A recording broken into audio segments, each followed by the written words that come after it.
Kia ora, my name is Tanya Kimiangato, and this is my action plan for the Research and Community Informed Practice Assessment number 2. This is my own work. My inquiry question: how does digital collaboration impact on cultural responsiveness in health education? So firstly, we have to look at what culturally responsive, the definition of that is. Culturally responsive teaching occurs when there is respect for the background, circumstances of students regardless of individual status or power, and there is design for learning that embraces the range of needs, interests, and orientations in a classroom. Ginberg and Blokowski, 2009. When we look at digital collaboration, according to XPZ 2015, students can use a number of digital tools to communicate and collaborate with peers and teachers. The positive of this is that they can work at their own pace and they can work where they want. If they want to work at home, they can if they want to.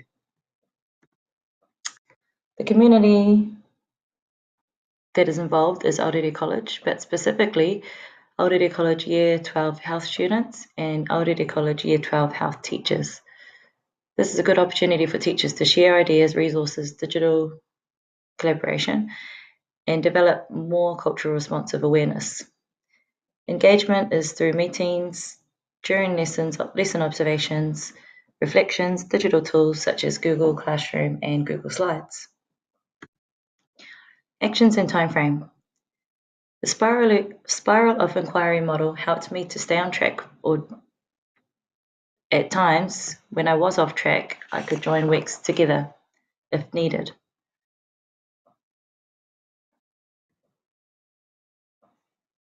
There were some issues when trying to implement the action plan in the first week of the students coming back.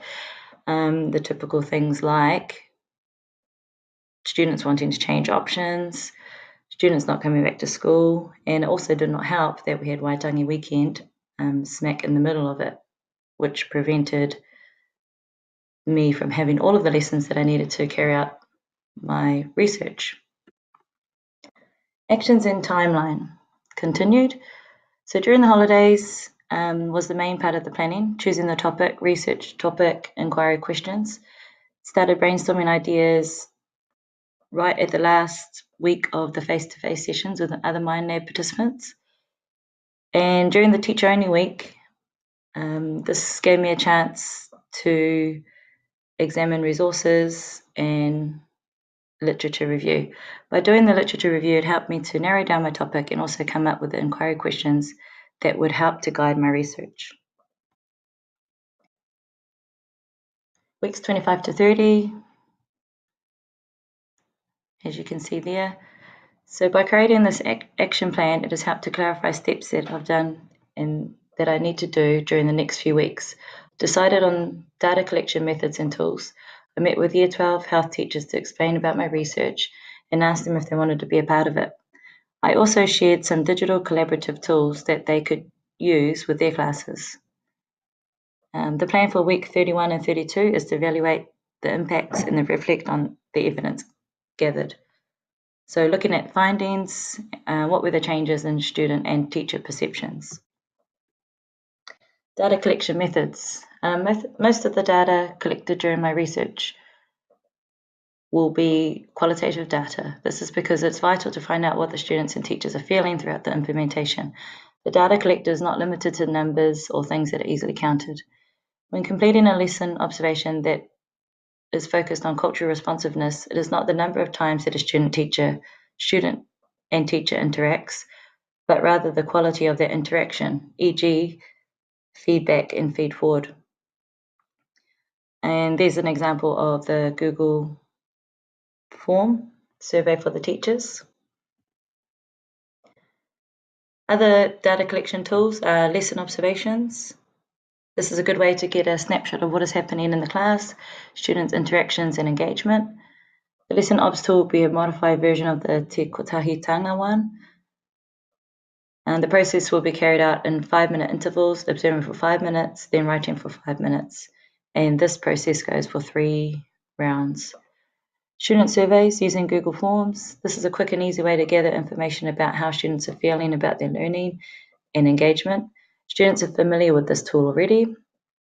Students will be asked the same questions at the beginning of the unit, during the implementation halfway, and at the end of the unit. Here are some of the key questions. Did you feel motivated in today's lesson? Yes or no? And why? Did you feel supported during the lesson by a teacher? Give an example. Did you work well with your group? Why or why not? Teacher reflections. This allows teachers to think about what they did during the lesson and its impact on the students. Teachers will be asked to complete a Google Doc which will be shared. This will be an ongoing diary or log where teachers will be asked to say what they think were strengths, weaknesses, and barriers in the lesson. This will also take place a minimum of 3 times. Ethical issues. So there are a number of people that we need to think about in terms of ethics when running a research assignment. One group is the participants, and the main things that we need to ensure is that there is no harm or unintended circumstances that will come from carrying out this research. Need to gain informed consent, need to be transparent about the purpose of the research, and we don't want to take up learning time, so it needs to be integrated into the learning. As the researcher, my duties, I need to make sure I'm following duty of care and I have awareness of how the participants are feeling. That includes the students and the teachers. Findings, the ownership of that will be dual, so obviously myself and for the Mind Lab, but also the school. And the impact of that, I'll talk about a little bit later on. Commonalities between teachers and researchers. One is that definitely about obtaining permission, confidentiality, and reflection and learning. Integrating kaupapa Māori. So the 2 principles that I've picked that specifically link to my research are ACOR, the principle of culturally preferred pedagogy. This principle aligns well with this research due to the nature of cultural responsiveness. This is not a one-person thing. It looks at interactions between students and also between the teacher and students. This principle is an important culturally responsive principle, as it implies that learning is reciprocal and that the power is shared rather than held with just the teacher.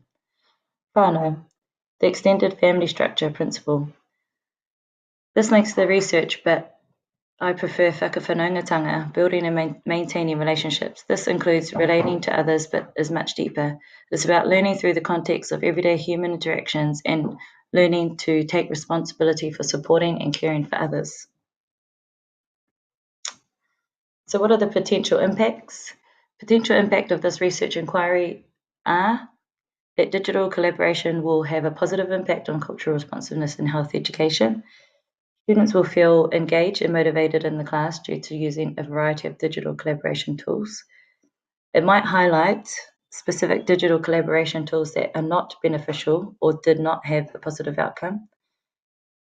It may also create a useful piece of data or information that can be shared with the whole staff at Aorere College. And here is the reference list.